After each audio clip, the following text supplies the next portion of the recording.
Yeah, hey everyone, I'm Byron. I'm a PhD student and a graduate research assistant at the University of Texas at San Antonio. I'm also a member of the LRO LAMP team working out at Southwest Research Institute. My advisor is Kurt Rutherford, the PI of the LAMP instruments, and yeah, my expected PhD defense is in the next few months, hopefully in July of this year. So next slide, please. So this is some of the research I've done with the LRO LAMP team. So at the top left there, you'll see a nice image from one of my papers. So this was looking at regolith physical properties at the lunar South Pole. So this crater right here is Amundsen crater. It's pretty close to the South Pole. And what we did was characterize signatures of space weathering on the illuminated regions of the crater, and then physical properties such as porosity or roughness or grain size at the in the permanently shadowed regions of the crater. And then you can see the citation for that paper at the bottom of that box. So next, we wanted to look at some of these signatures of space weathering more on a global scale. So this box in the top right is looking at, or it's a map of our LAMP off-on ratio. So off and on are just two wavelength bands within our bandpass, but you see that a lot of interesting features start to stand out in those maps. So this it really highlights the crater rays, and then you can see the Maria stands out as well. So this had implications for submicroscopic iron content in the far UV, and as well as a little bit of composition as well. And that was recently published just a couple months ago, actually. And yeah, titled Far UV Observations of Lunar Rig Craters with LRO LAMP. So next, we wanted to look at the lunar surface more in context of regolith composition as opposed to some of this regolith maturity feature. So that image at the bottom right is actually that same off-on ratio map, but corrected for the effects of regolith maturity. So you see a lot of interesting features start to stand out once you take away those crater rays. And that's actually work that's in prep right now. But I think it's going to tell us a lot of cool stuff about what regolith composition looks like in the far UV. And then at the bottom left, so I've also done a little bit of working with the stellar illumination model from LAMP. So basically, LAMP takes both dayside and nightside data, and for our nighttime measurements, we're actually measuring reflected starlight off the surface of the moon. And so what I've done is improved our stellar illumination model to help us get the most accurate nighttime albedo maps that we can get. And next slide, please. So yeah, just a little bit on some of my skills. So I've worked with a lot of these orbital data sets, mostly the LRO data sets. So I'm a member of the LAMP team, so I've worked a lot with the LAMP data, but I'm also familiar with Divider and LOLA data and a lot of the other lunar data sets as well. So I've also looked into, I'm familiar with the half-key photometric functions, in particular how that applies to our LAMP data. Okay, and then actually I've worked with the data processing and mapping pipelines for LAMP as well. So that figure in the bottom right, basically going from the raw data received by LAMP all the way through the pipeline to these nice maps that we get at the end. I've worked with a lot of those steps along the way. And to do all this, I've developed some skills. Mostly I worked with IDL, but I do have some experience with Python in MATLAB as well. And with that, I'll finish up.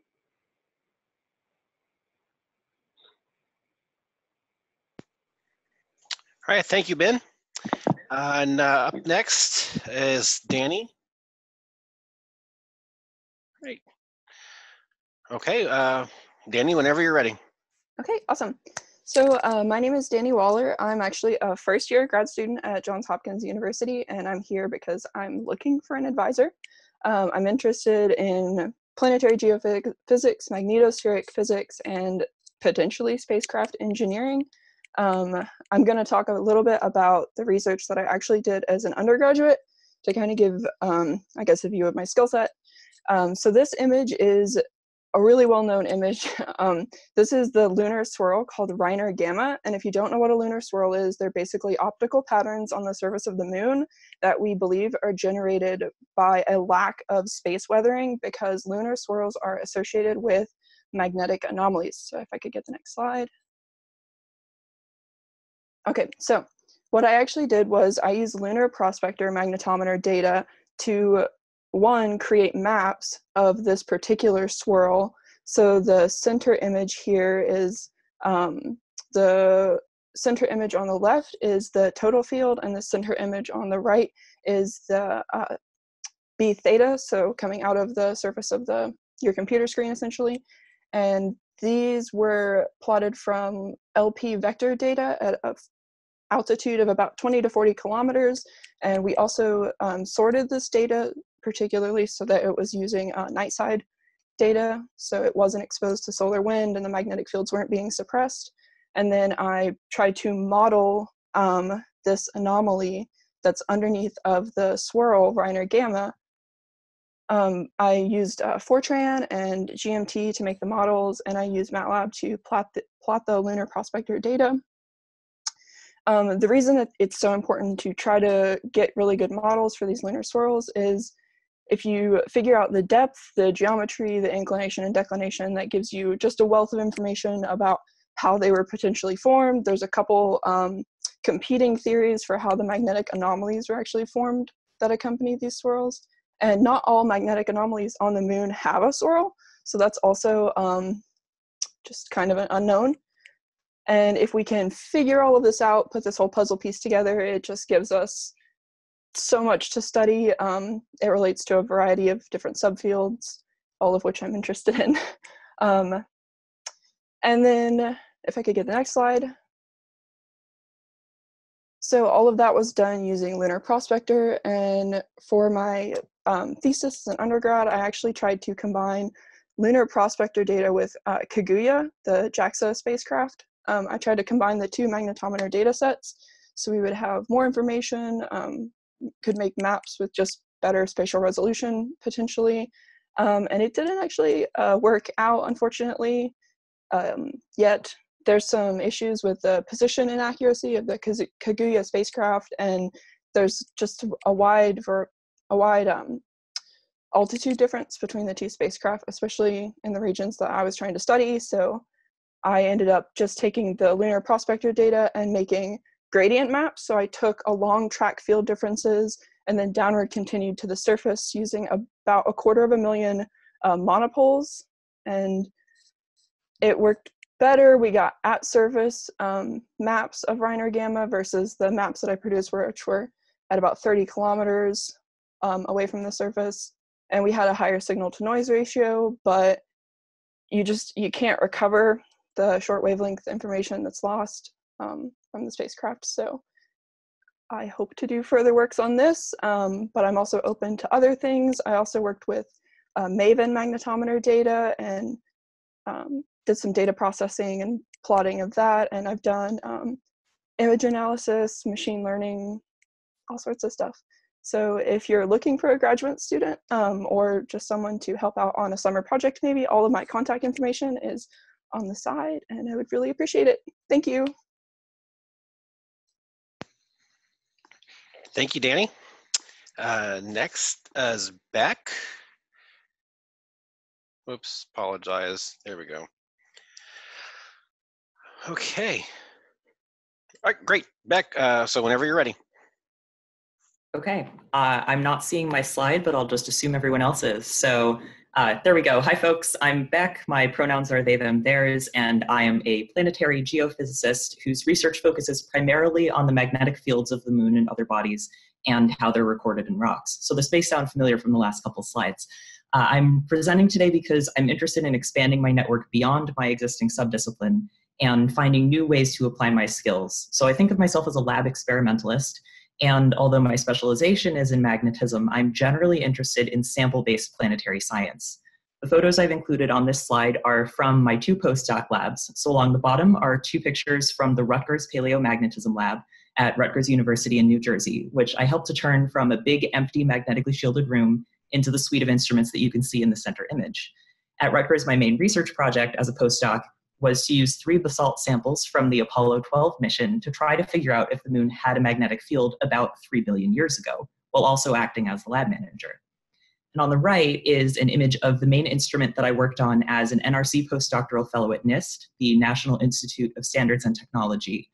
The instrument, the absolute magnetometer, had been offline for just over a decade, and I was working on bringing it back to life in order to develop calibration standard materials for paleomagnetic experiments. So I'm experienced in the repair and maintenance of legacy instruments like this, and I care a lot about astromaterial sample handling and management, as well as analytical method development. I'm currently a term research scientist at NIST on an interagency detail to NASA Goddard Space Flight Center, where I work on calibration and benchmarking related projects for 2 labs. Next slide, please. So these are a couple of my current projects. On the left, I work with a planetary magnetism research group trying to improve our understanding of the materials and processes involved in producing flux gate ring cores. So flux gates are the type of magnetometer that's found on the majority of orbital sensing equipment, everything from Juno to MAVEN, and the bottom image on the left is actually the magnetometer that's currently flying on MAVEN. The ring core is the circular structure that's wrapped in red wire in the top image, and the processes that are used to produce these are often proprietary or confidential if they were developed for military applications. So I'm analyzing the material properties of existing ring cores in order to help us continue to produce these kinds of instruments for future missions. And on the right, I also work in an isotope geochronology research group. There, I'm working on developing methods for the characterization of laser ablation pits with applications to rovers and other kinds of flight instruments.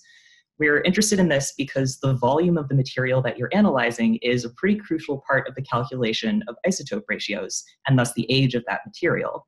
But it turns out that accurately measuring the volume of a very small pit can be pretty challenging. So sometimes we get pits that look like the one on the left, which is a nice conical shape, and other times we get pits that look like the one on the right, which I would describe as somewhat less nice. And this is due to a variety of factors, including the parameters of the laser itself and the properties of the material that you're trying to ablate, but also the way that 3D imaging hardware and software handles this scale of surface roughness analysis. If you're interested in the applications of that work, I encourage you to stay tuned after me for Natalie Curran and to tune back in on Friday for Fanny Katani, both of whom are postdocs in this research group. Next slide, please. If you're interested in learning more about me and my work, my contact information is in the white card on the right, so I have my official and direct email addresses there. And I'm also on Twitter. My handle is there for you. I love meeting new people on social media. I'm currently primarily looking for collaboration opportunities. So I'm excited about sample handling and management projects. If you need a material magnetism expert, I'm a great person to talk to.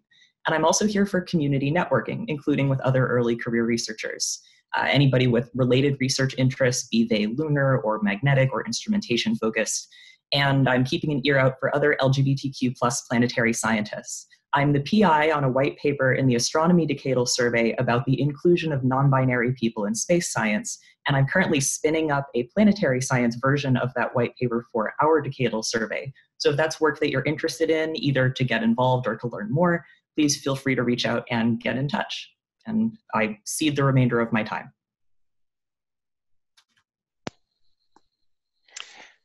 Thank you, Beck. Up next is Natalie.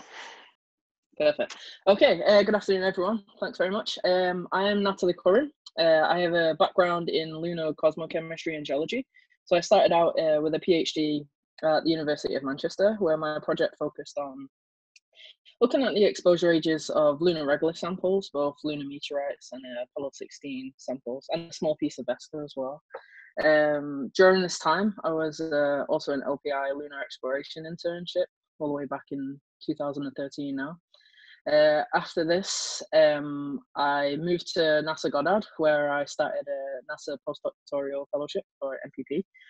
So I'm currently at Goddard right now, but as a contractor working with Catholic University of America and Crest 2, but I'm still positioned at Goddard, and I work at the Mid-Atlantic Noble Gas Research Lab, which Beck's already mentioned, which is also known as the Moon Girl Lab, which is well named for the type of work that we do.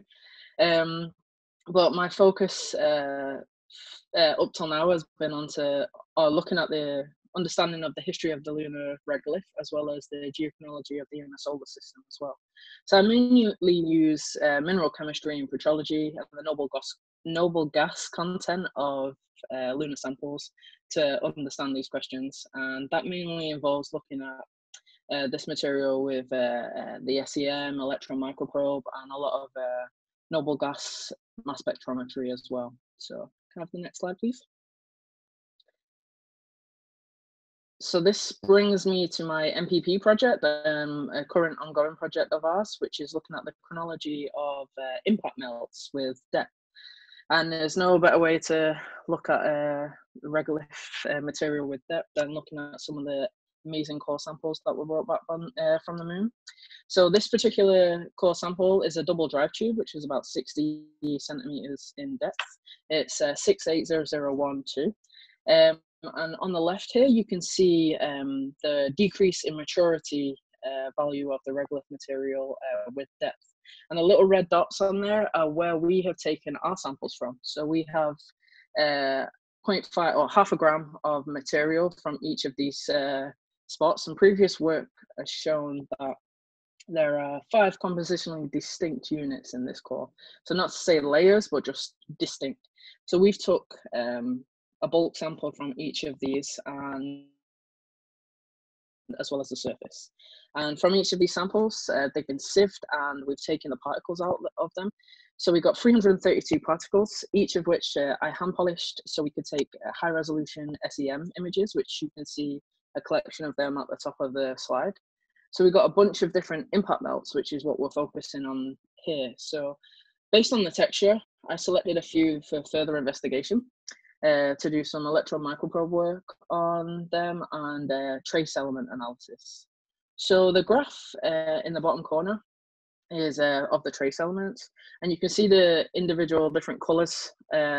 These are different impact melt particles that I've grouped together because they're compositionally similar. So the next step for us is to do some argon-argon dating of these this subset of particles to see if they're linked, if the same compositional groups are linked to the same impact event on the Apollo 16 landing site, and what this can tell us about the impact history of the site as well. So can I have the next slide, please? Which kind of follows up to our upcoming project. So we recently wrote a proposal to the Apollo Next Generation Sample Analysis Call on the ROSES. So 9 teams were selected for this, and we were lucky enough to be one of the teams selected. So this consortium, or these groups, I'm the science PI of our team, and we're going to be looking at unopened and unstudied lunar samples brought back from the Apollo mission. So we're going to be looking at a core sample and some frozen samples. Again, taking similar to what we did with the Apollo 16 site, we're going to be taking particles from various depths and from the soil samples. And instead of looking at argon-argon dages, for this one, we'll be looking at exposure age dating of individual particles. So this is quite critical to other studies in the consortium that are looking at volatile and organic measurements, because they need to know the exposure age of this particular sample. So it's been great. So far, we've kicked off and I've had the time to go down to JSC and assist with the dissection of the core, which has been invaluable to understand the processing at JSC.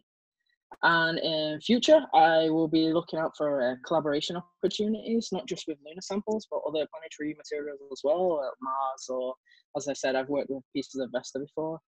And thankfully, I'm thankful to my advisor, because I've been able to get involved in missions, mission design, mission projects at Goddard, and I'd be very happy to get more involved in this, and obviously for future research positions. And say thanks to the organisers for having me. Thank you, Natalie. Next up, well, our next presenter wasn't available this afternoon, so we'll wrap up our presentations with Huei. Okay, so yeah, so good afternoon, everyone. My name is Huei, and it's just me hugging my 8-month-old baby, Ria. And just a little bit story about this photo. Like, this photo was taken a week before the LPSC got canceled, when my husband and I and Ria were traveling to the Denver, Colorado.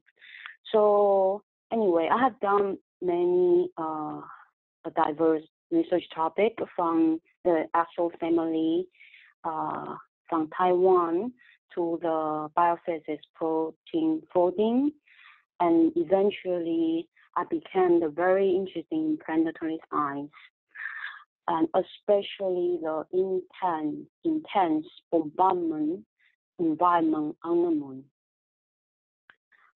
Next slide, please.